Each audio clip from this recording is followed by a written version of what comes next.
दोस्तों, स्वतंत्रता दिवस की आपको हार्दिक शुभकामनाएं।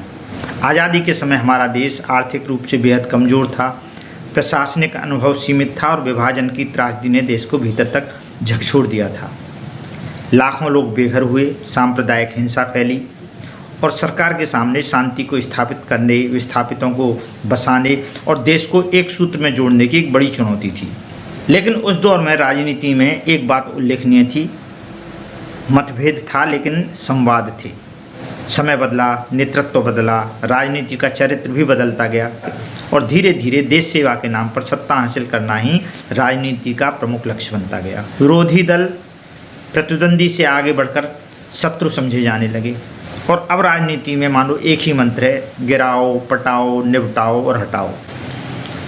महाभारत में कौरव पांडव आमने सामने थे, बस श्री कृष्ण दिखाई नहीं देते और शायद इसलिए कि नेताओं को श्री कृष्ण चाहिए भी नहीं। उन्हें तो केवल सुदर्शन चक्र चाहिए विरोधी को समाप्त करने के लिए। आज़ादी के बाद लोकतंत्र में नागरिक को केंद्र में रखा गया था, लेकिन आज हमें ऐसा लगता है कि हम भारत के नागरिक धीरे धीरे भारत के मतदाता बन गए हैं। चुनाव से पहले नागरिक मालिक होता है, लेकिन चुनाव के बाद एक ऐसी गाय हो जाता है जिसे दूध देने के बाद बाहर निकाल दिया जाता है और फिर अगले चुनाव में सिर पर हाथ फेर कर कह दिया जाता है कि आप ही हमारे मालिक हो। पुरानी गलतियां भुलाने की अपील की जाती हैं, नए सपने दिखाए जाते हैं और नागरिक फिर से मतदाता बन जाता है। कभी दलित मतदाता, कभी सवर्ण मतदाता और सुनहरे भविष्य के सपने देखने लगता है।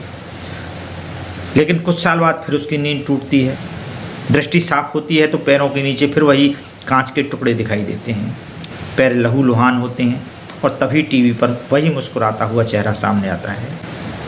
कहीं जाना नहीं है, अपने घर में रहना है, मरहम भेज रहा हूँ, तुम मेरे मालिक हो। और नागरिक फिर उम्मीद करने लगता है। यह भी कितना विचित्र है कि दिवाली, दशहरा, ईद, क्रिसमस हम स्वयं मनाते हैं, लेकिन स्वतंत्रता दिवस उसे मनाने के लिए सरकार के आयोजन का इंतज़ार करते हैं।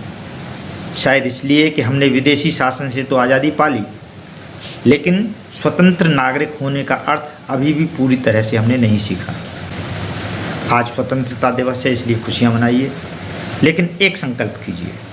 आज़ादी केवल सत्ता बदलने का नाम नहीं है। आज़ादी सवाल पूछने की है, असहमति की है, सत्ता की आलोचना करने की है और सबसे बढ़कर दूसरे की अभिव्यक्ति की आज़ादी का सम्मान करने की है। काश हमारे लोकतंत्र में अभिव्यक्ति की आज़ादी एक तरफा नहीं, दो तरफा हो। स्वतंत्रता दिवस की आपको हार्दिक शुभकामनाएं। जय हिंद।